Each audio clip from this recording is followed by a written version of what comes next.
We'll now recognize our second panel. The chair will now recognize the Honorable Arthur Schack. He is a Justice of the Supreme Court of the State of New York. Ms. Megan Fox is Deputy Director of South Brooklyn Legal Services. Mr. Edward Pinto is the Resident Fellow at the American Enterprise Institute. Pursuant to the rules, if you would please rise to take the oath. Raise your right hands. Do you solemnly swear or affirm that the testimony you are about to give will be the truth and the whole truth? Yes. Yes. Let the record indicate all members of the panel answered in the affirmative. Please take your seats. Again, as the first panel, there's a set of lights in front of you, and as my predecessor, Mr. Towns, says, everywhere in America, we know that green means go, yellow means it's going to change to red, and red means stop.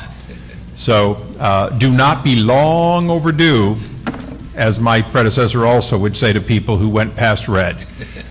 Your entire statements will be placed in the record so that not a word will be missed by the transcribers. And with that, Justice, you're recognized for 5 minutes. Good morning. Thank you, Chairman Issa. I want to thank Ranking Member Cummings, Congressman Towns, and whose home district we are in, and Congressman Platts for this opportunity to speak. At the present time, we're here in the borough of Brooklyn, which is also known as Kings County, so I'll use those terms interchangeably.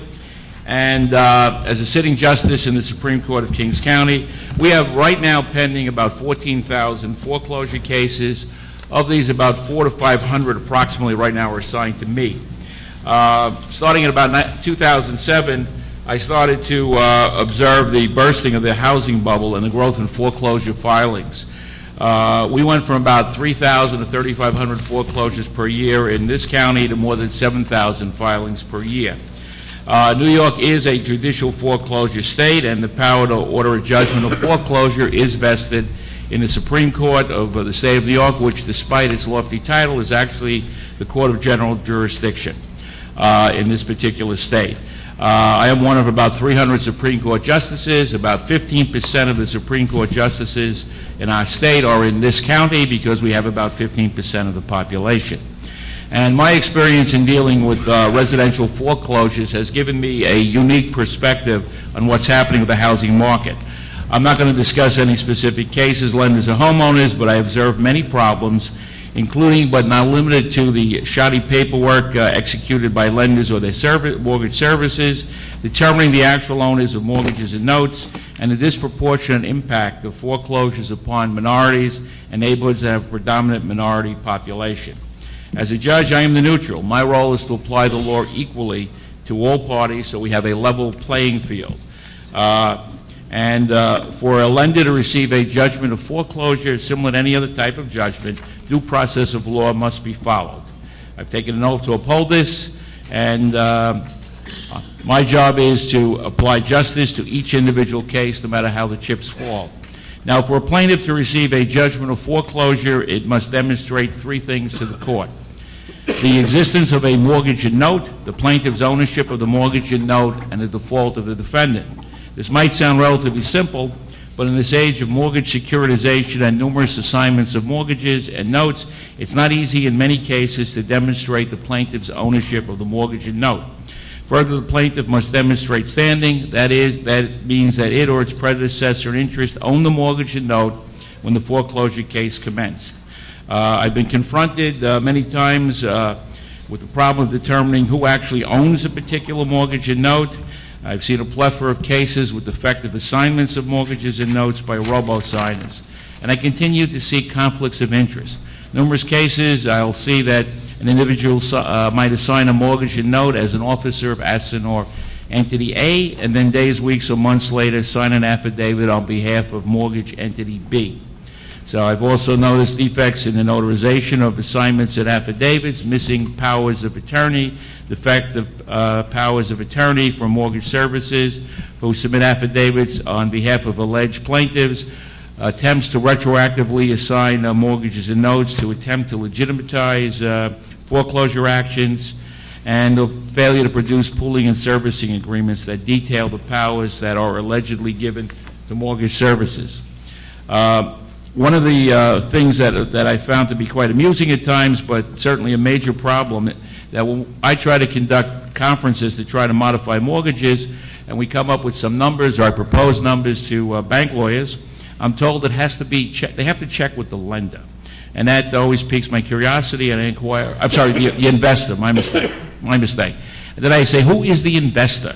And many times the bank lawyers look very puzzled at me and say, I don't know. So we have this problem determining what happens. A lot of it's also related to the fact we have the mayor's system, which I think the committee's familiar with, and we have major problems as mayors move mortgages around without recording them. We have major problems because mortgage assignments as well as mortgages are not necessarily recorded because they don't have to be.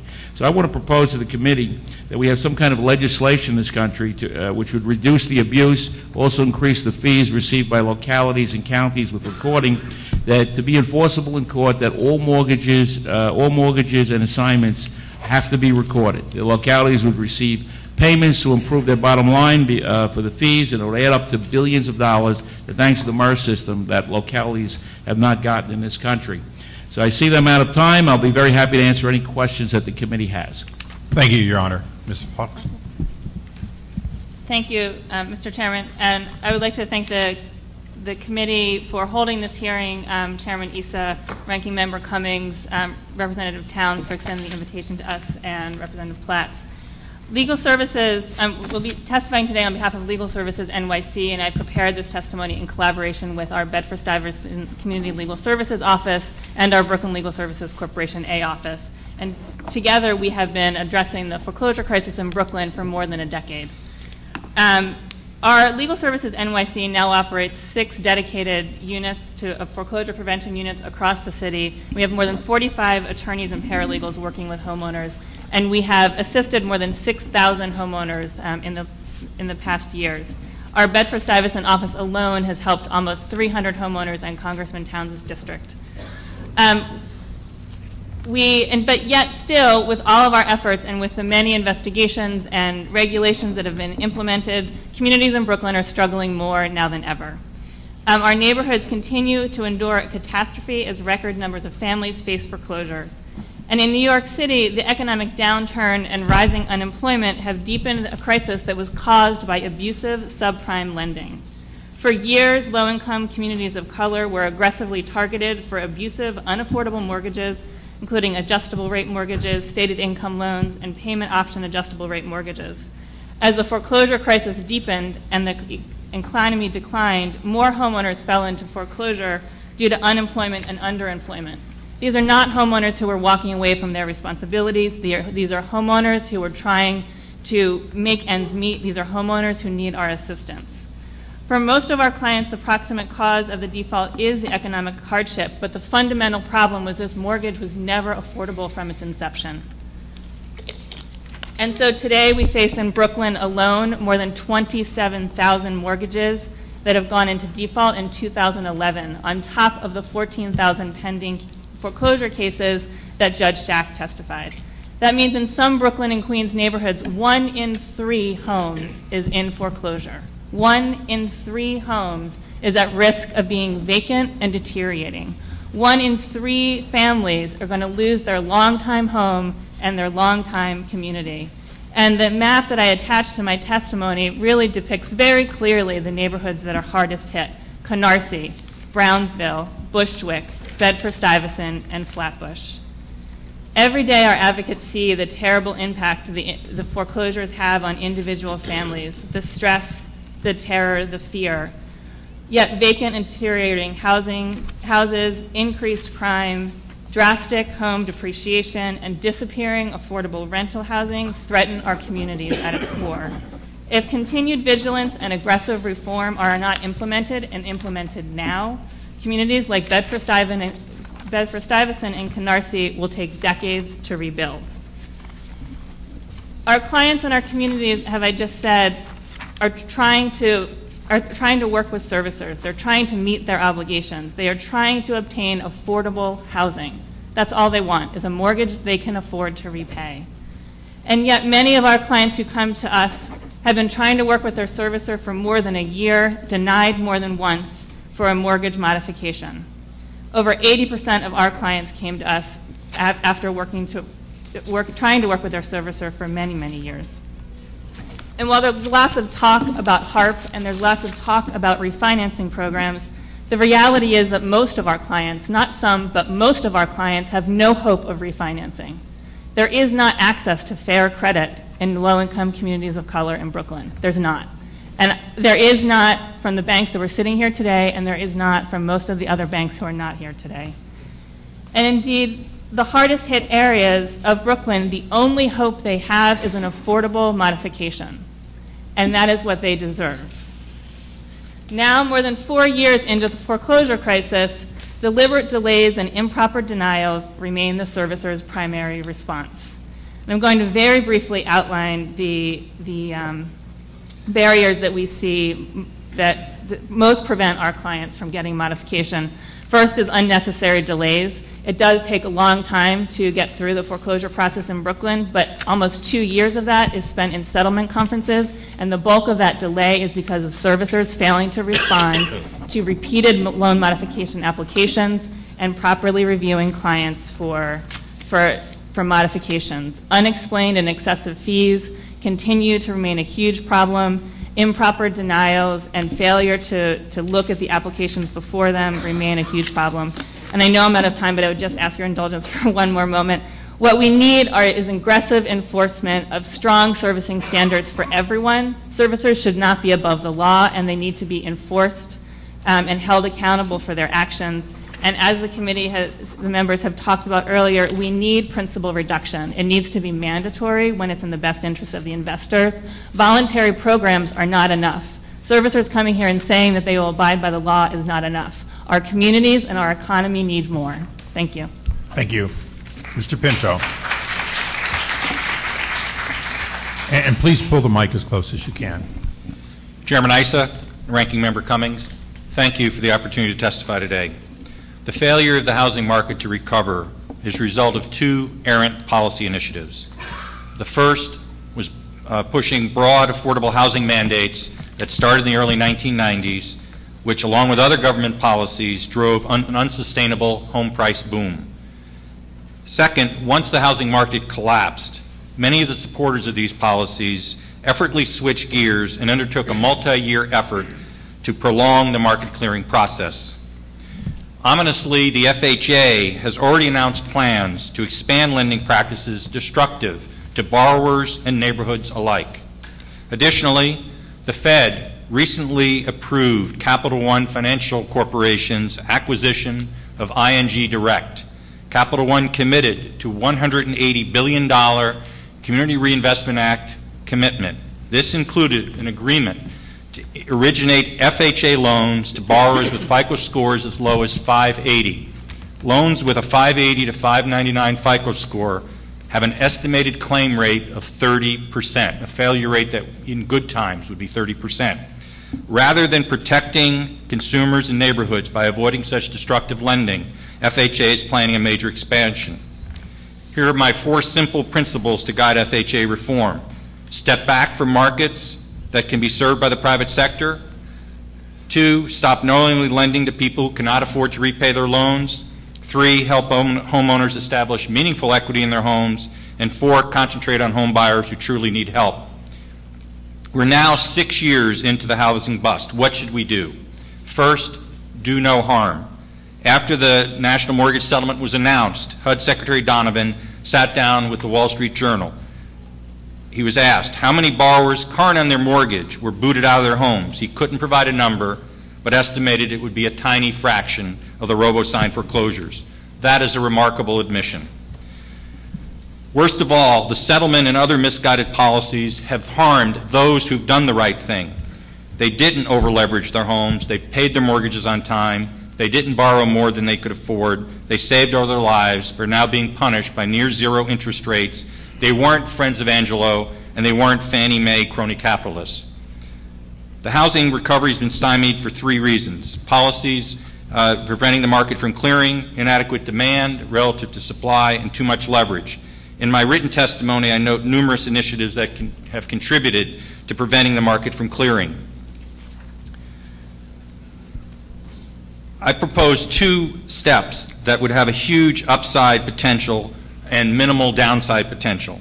First, promote the conversion to rental of properties resulting from short sales, REOs, and foreclosures by expanding Fannie and Freddie's individual investor loan limit.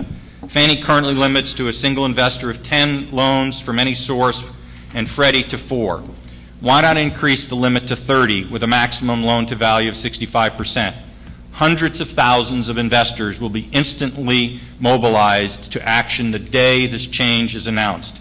If only 15% of the some 3 million individual investor property owners were able to purchase an average of 4 more properties each, 1.8 million properties would be absorbed. Second, what to do about refinances. This was a topic earlier in the first panel. HARP, FHA, and GSA-assisted refinances have done almost nothing to reduce leverage. They've cut a stagnant economic pie into smaller pieces, and then the savings are called stimulus. This presents 4 problems. 1, it's an extremely weak form of stimulus. The administration estimates annualized savings of $27 billion from 14 million refinances. That's less than 0.2% of the GDP. To paraphrase Winston Churchill, that's like standing in a bucket trying to lift oneself up by the handle. Compare this to any number of sound private sector job growth ideas that have been rejected by the administration. Even these new jobs, if they were undertaken, would grow the economic pie while refinances merely distribute it. Lastly, underwater HARP borrowers are generally left even more underwater than when they started. The solution is a simple one. Help underwater borrowers who've done the right thing and made loan payments for the last 5+ years get the benefit of a lower rate, but let them keep, or require them to keep, the same monthly payment. This way the loan will amortize much faster, helping the homeowner get himself out from underwater very quickly. For homeowners who are 20% or more underwater, Fannie and Freddie could modify these loans on their own initiative today to a rate of, say, 3.75% and a resulting term of about 17 years. Keep the payment the same and put the loans on track to get out from underwater. The day that program is announced, it would start solving the problem rather than kicking the can down the road. Be happy to answer questions at the appropriate time. Thank you. Thank you. And reserving time so that I will both use my last 5 minutes to close and for my questions, I'd like to go to the ranking member, Mr. Cummings, for his round. Cummings recognized. Thank you very much, Mr. Chairman. Mr. Falls, let me just go back to some of the things that you said. You know, some people have the impression that folks got into these loans and found themselves in trouble because they were people who simply took advantage of a system of no docs and whatever.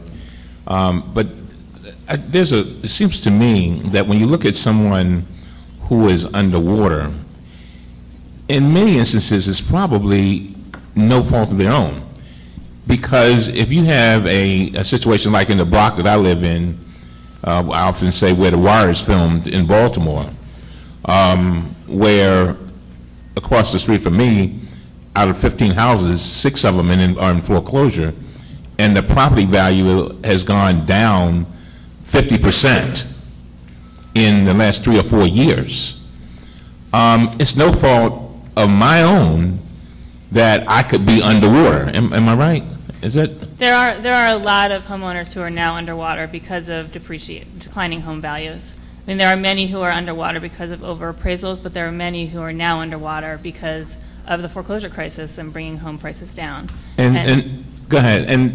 But a lot of these people, they're not looking for somebody just to give them a gift. They're trying to figure out how to stay in that house. Is that right? I mean, and they don't mind trying to pay what they can. Am I right? I mean, all of my clients that we represent want to pay a mortgage. They want to pay a mortgage that they can afford and that fits within their monthly budget. And, you know, the principal reduction, I think, makes sense as a public policy, but many of our clients are accepting mortgages, modifications that are hundreds of thousands of dollars, you know, principal balances that are hundreds of thousands of dollars over the actual value of the home because they want to stay in their house and they want to stay in their community.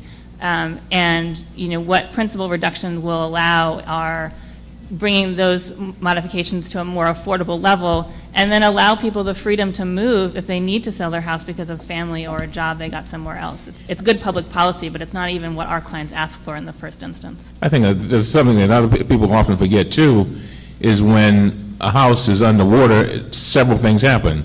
One, you can't sell it. Right. Two, you can't go and buy another house. And three, the neighborhood goes down. Four, you're losing municipal and state taxes. I mean, it's just a whole range of things. And I think you, Judge, I think it was you, who said that, I think you were talking about, it was one of you, talking about how we lose tax dollars. Was that you, Judge? This is with the subject of assignments. Of MERS, the MERS thing. Because, I mean, that is very significant. Because we've lost about $3 billion for all the counties or whatever the local recording authority is around the country. So this is a national issue. It's not only New York, right. Florida, California, Pennsylvania, Maryland, wherever. And our counties and localities are hurting. And this could help them besides ending, trying to end abuses with fraud as well. And Judge, if you could, just based on what you've seen, and you said that you see that there are certain communities that are affected more disproportionately than others. I mean, what would you like to see to try to? I mean, if you could figure out a way to kind of correct this situation. If I could do that, I'd be making a lot more money than what I make now. But all of us would, but on a serious vein, in this particular county, because I'm dealing with foreclosures throughout Brooklyn. Brooklyn's about approximately 2.5 to 2.75 million people, but I see that probably 90% of those 14,000 foreclosures are in predominantly minority communities, and some of the speakers have named the neighborhoods: East New York, Canarsie, Brownsville, Bushwick, Bed-Stuy, Crown Heights, etc. And then there's other parts of Brooklyn like Bay Ridge. I'll pick on Bay Ridge. Very rare. I mean, you see foreclosures there. Some people fall into problems, but in predominantly majority communities, very rare to see foreclosures. Mm-hmm. So there is an impact on a minority community. And there's a variety of reasons, I think, that are more economic than anything else, with people, more families taking 2 and 3 jobs because they want to achieve that American dream of owning their own house. They want to be in the house. People lost jobs. People fell on hard times. People signed these adjustable rate mortgages. The rates went up. A whole variety of reasons have caused these problems.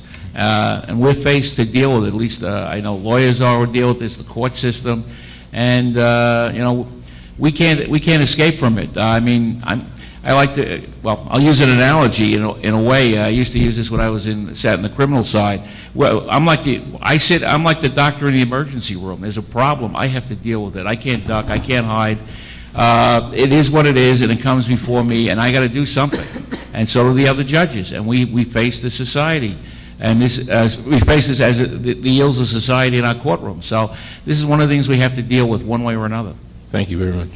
Thank you. Mr. Platts.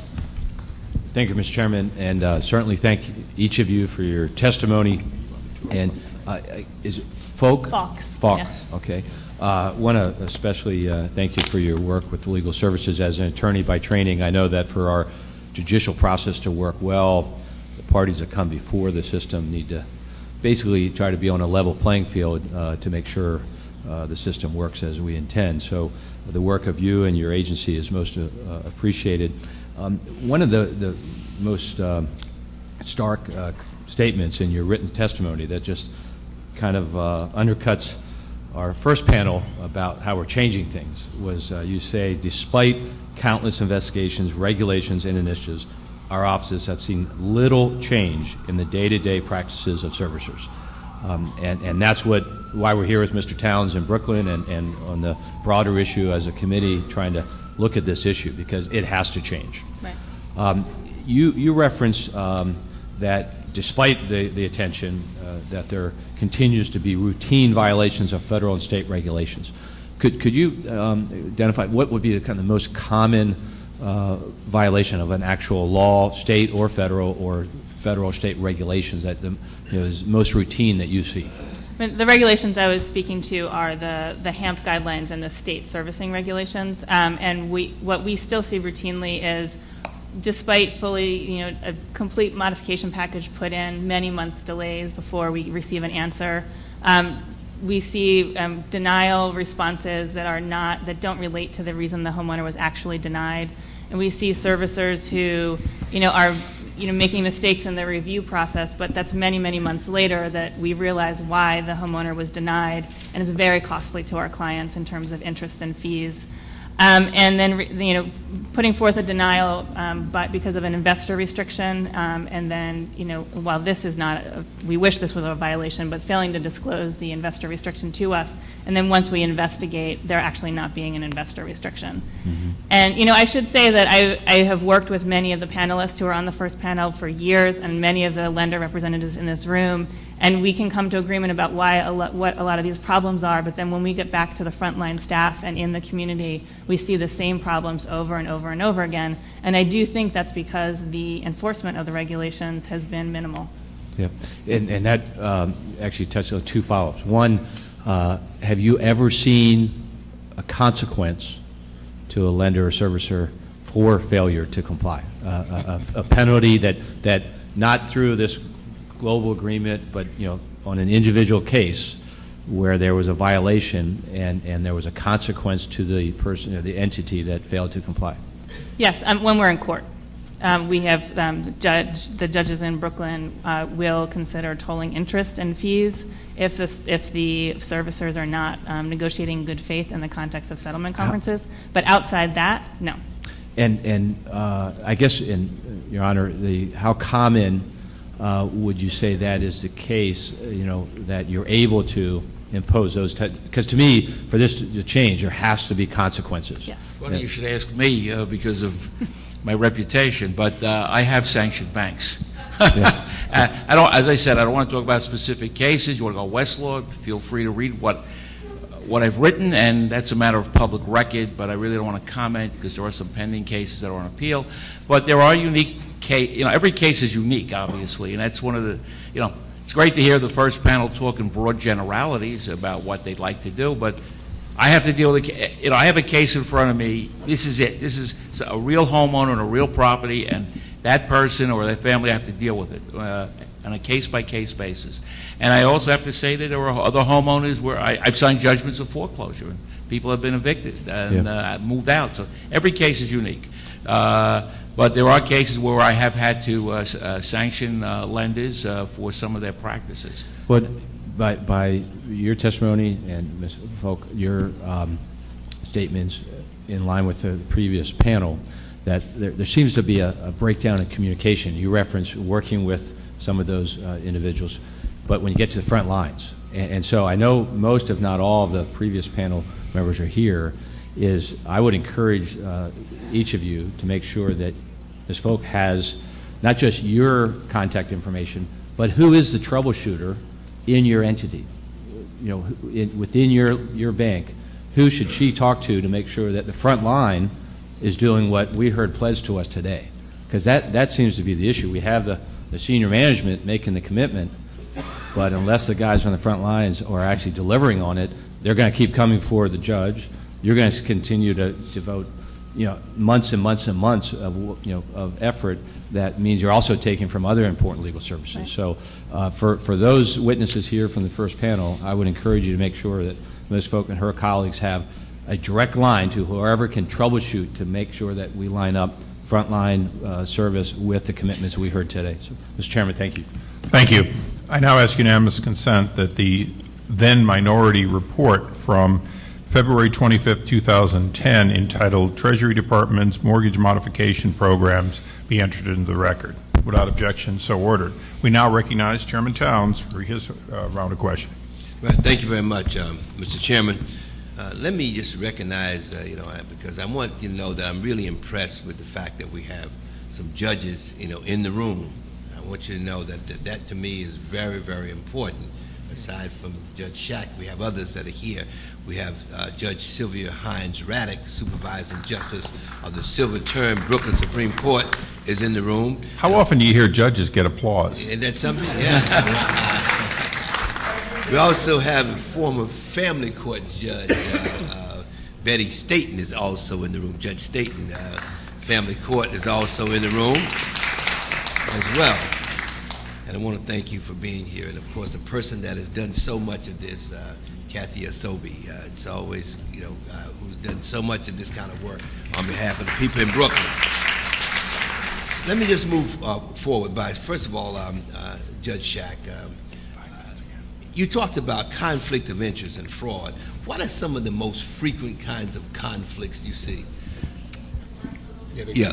What? I'm sorry. Yeah. These are really great mics. They're just, you got to get up close and personal with them. Thank you, Mr. What are some of the most obvious conflict of interest and fraud that you see in your court? Well, we'll come back to the merit system for a moment. Many times you'll see someone sign a document, particularly an assignment of a mortgage from mayors to whoever becomes the plaintiff in a foreclosure, and they will sign it as an officer of mayors. And that conflict would be as an assistant, usually an assistant secretary or assistant treasurer. But then you find out they're not an employee of mayors. In some cases I found out they don't even know what mayors is. They just sign the thing with the robo-signers. And then a month, 2 months, 3 months, whatever it is later on, then the present owner of the mortgage will file with their papers for a foreclosure, what we call an affidavit of merit. Typically that's on a default case because the plaintiff has to attest to the facts in the filing. And it'll be the same person with a different title. Now they're the vice president of Bank X or a mortgage servicer X. So now they wear 2 hats. I've had cases where they wear 3 hats. Or I've had cases with some particular law firms where a lawyer who works for that particular law firm signs as an officer of mayors, and then that's the assignor who assigns the mortgage, and then suddenly that law firm is now the lawyer for the lender who's the assignee. So that's a conflict. So those are some of the typical conflicts that not only have I seen, but I continue to see, despite everyone's talking about doing these wonderful things, but I continue to see this day in and day out. Right. Thank you very much. Ms. Fox, you mentioned that servicers should not be above the law. Yes. Could you sort of expound on that a little bit? I mean, the HAMP guidelines and the New York State servicing regulations, which are some of the strongest in the country, even if only those regulations were followed, we would be well further along in resolving the foreclosure crisis. And I think that the AG settlement, the servicing standards there are, very commonsensical, yet, what we need, they're going to have to be aggressively enforced. It takes us months to litigate a case, in the courts about whether the servicer and the plaintiff, failed to negotiate in good faith. There are dozens, if not hundreds, of other cases pending where those homeowners don't have that same type of relief, and all homeowners should be treated fairly. Servicing should be transparent, and they should get prompt review of modification packages. Right.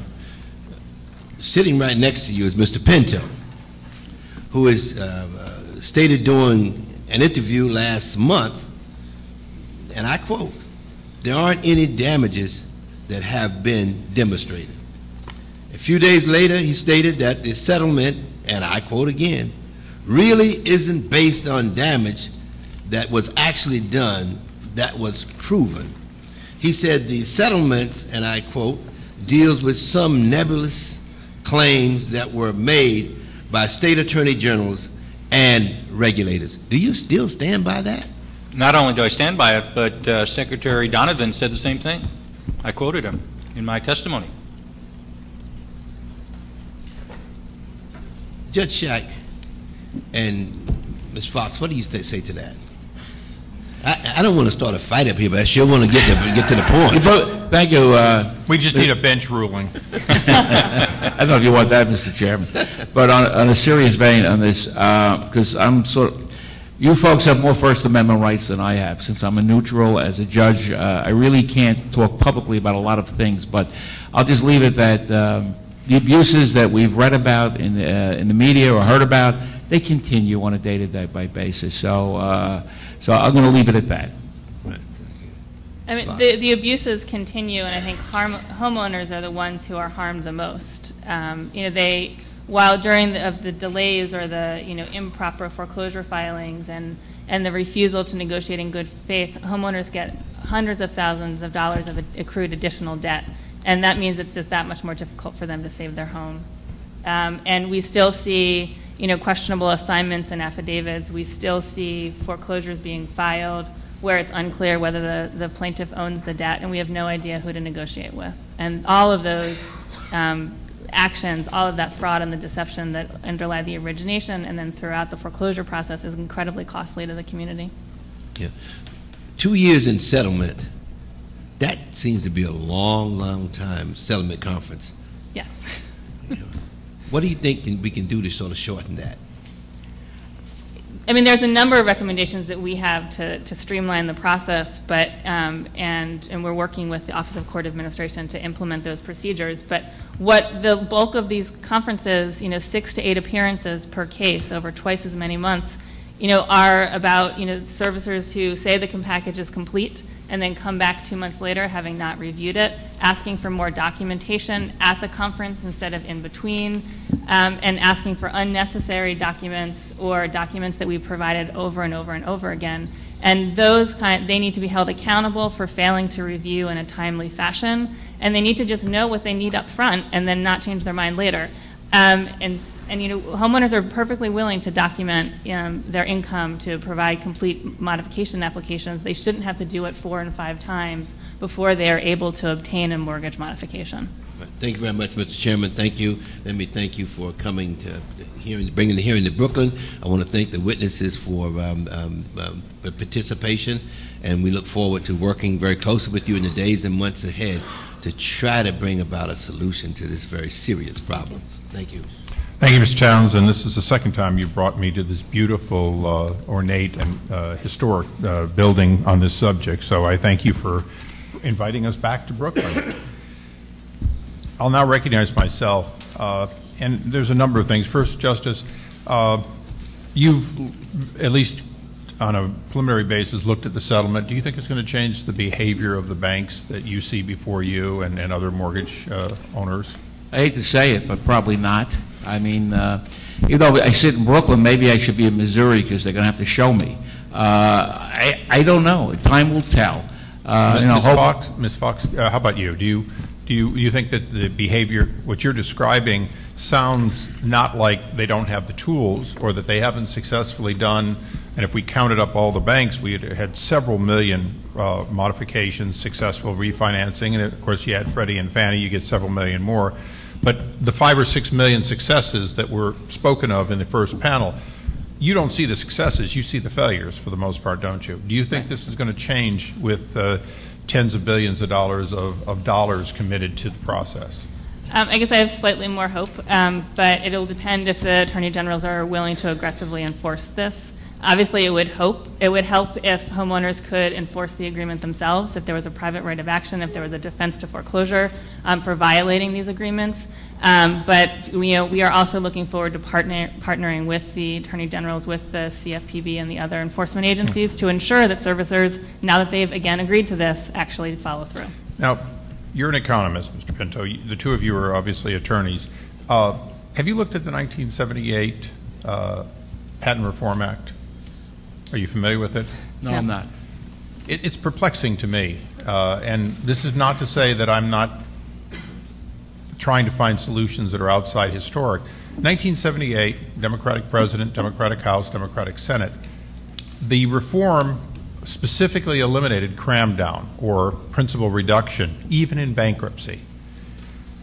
As we try to find the right way, and I'm going to get to Mr. Pinto on a number of his proposals, but as we try to find the right way, do you know of any statutory history of what used to be called cram down, because it did exist in bankruptcy, but specifically excluded in order to make mortgages more desirable, essentially, and more reliable? Do you know of any statutory basis, either as a justice or as a consumer attorney? Do you have any basis for us to order that in the private sector, notwithstanding a settlement where they've agreed to it, or the 60% that's controlled by Congress? As far as I know, and I don't, without doing any kind of legal research, I'm not familiar with any statute that would require that. Yeah. Ms. Fox, you don't know of any either. I don't, but it would be great if there could be bankruptcy reform that allowed it. Well, it's one of the questions. I serve on judiciary. It is one of the questions of do we relook at the 1978 Act, and if we do, Mr. Pinto, I now close with you. First of all, as an economist, what would that change do? In other words, the anticipation that there could be, if the market goes up, the consumer takes the profit. If the market goes down, the principal is reduced on a relatively consistent basis, and yet the owner keeps it. What's that going to do to the cost of a mortgage in your estimate as an economist? And you obviously served in that capacity at high level. My estimate would be it would raise the cost of financing. In my testimony, I talked about a slightly different catch-22, which is having low down payments, virtually no down payments. That was proposed by Mr. Belsky, who's the head of the Joint Center for Housing Studies at Harvard, and he was speaking before the FDIC, and he said, well, the advantage to getting a home with a very small down payment is you have a tremendous upside potential, as you've just indicated, and your downside potential is also advantageous because it takes so long to foreclose. And if you added cram down to that, I think you'd just be creating additional problems. Well, leverage always works hard. It just sometimes works hard for you and sometimes against you. In closing, though, if your principal concept that you had, which was that basically we should refinance people to today's lower rates, keep the payment, if they can make it, the same, thus they get out of hole or they stop being upside down and go right side up quicker, I found it interesting only for one reason. In virtually every mortgage these days, modern mortgage, isn't, and this all of you could weigh in, they almost all have an absolute right to, in a relatively short period of time, refinance, close out with little or no penalty, right? That's correct. So home mortgages start off with the presumption of an absolute right by the homeowner to go out and refinance them. So my closing question to all of you is, and by the way, I'll talk a little more about the questions afterwards, but isn't what we should have looked at from day one, all the way back when the mortgage rate started going down in 2008, the ensuring that people, even if they're underwater, could take advantage of the affordability that was coming and reasonably expected within their mortgages through refinancing to prevailing rates that were lower? My closing question for each of you, because you didn't agree in your opening statements, can we agree in the closing statements that that would have dramatically made homes more affordable and reduced the amount of blighted communities? Mr. Pinto. What I actually suggested was that loans be modified that are underwater 20% or more.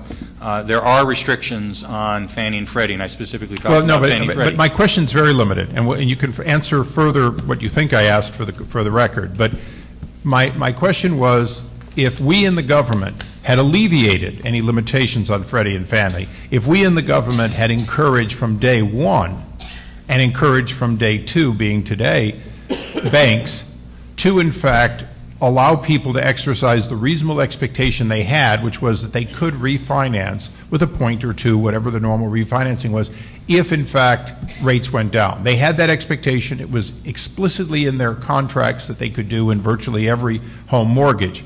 Wouldn't that, as an economist, have dramatically reduced the problem of people not being able to afford their homes and the blighted communities? It's not that simple, sorry. Okay, perhaps for a lawyer it's simpler. I think access to that kind of affordable credit would have helped a number of people prevent who are now going into foreclosures. And I just think you need to ensure that really every community has access to that fair and affordable credit. Judge? I'm going to agree partially, Mr. Pinto, that it's not as simplistic. It doesn't take care of everyone, is what you're saying. Right, because there are people who have individual credit problems. So assuming people are working, they have the correct credit rating, that might be the way to go if it's high enough. My question was not that simple. My question, and I asked it to the first panel, was in fact, yes, their credit in some case diminished. Yes, they were behind in their payments or barely keeping up. The fact is, there was a reasonable expectation within the contract that they could refinance. If we said, if we encouraged, let's just take, and I've got Mr. Pollard still patiently here, if we said to Freddie and Fannie, thou shalt refinance, since you're getting your money cheaper with Fed paper, we want you to refinance to that 3.5% from the 7%. If we had done that, it certainly would have had an adverse effect. All of us understand there was a revenue loss. but wouldn't it have dramatically reduced the amount of people in front of you? Let's just assume they're a 525, they did a no-docs loan, all the other things we might talk about it, but it's in Mr. Pollard's, the companies he represents, it's in their hands, and they're making a decision, oh, you're underwater, and you're, and I hope you don't mind my going over just a little, you're underwater, and you've got a 525 FICO score, so we're not going to refinance you. As a result, they end up turning in the home because they can't afford it at 7%. The fact is, in your court, wouldn't that have dramatically reduced the amount of people that would have been in front of you simply because they could have refinanced? For a certain percentage of people, you're correct. Obviously, there are people with because of their credit problems, they wouldn't do it for. But certainly, I don't know what the numbers would be, but I believe you're correct, Mr. Issa. Okay. Now, I'm going to ask something of the two panels because I asked you to remain, and the first panel remained. I know that the three of you, probably as particularly two of you, Justice, you may not want to ask questions, but you may have questions that you didn't feel we asked on the first panel. If you do and you submit them to us, we will forward them to the first panel. Vice versa, anyone on the first panel, if there's something that would complete the record by either a comment or a question to the second panel, I want to make sure our record today is full and complete. We've been doing this since 2007.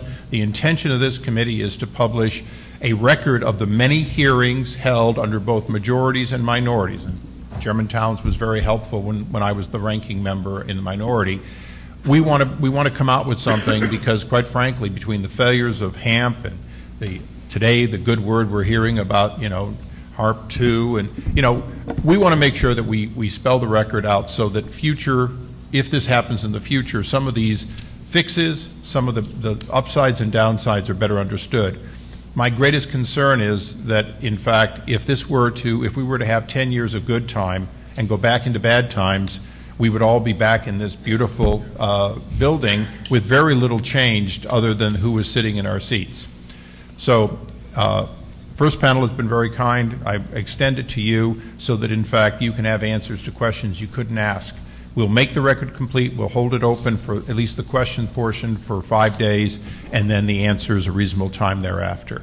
I want to thank all of our panelists for remaining, and for all of you in the audience, the remaining people who sat patiently and attentively, I want to thank you. This is what democracy is supposed to be about. This is the reason Chairman Towns asked me to come here and that I came here a second time. With that, we stand adjourned. Thank you.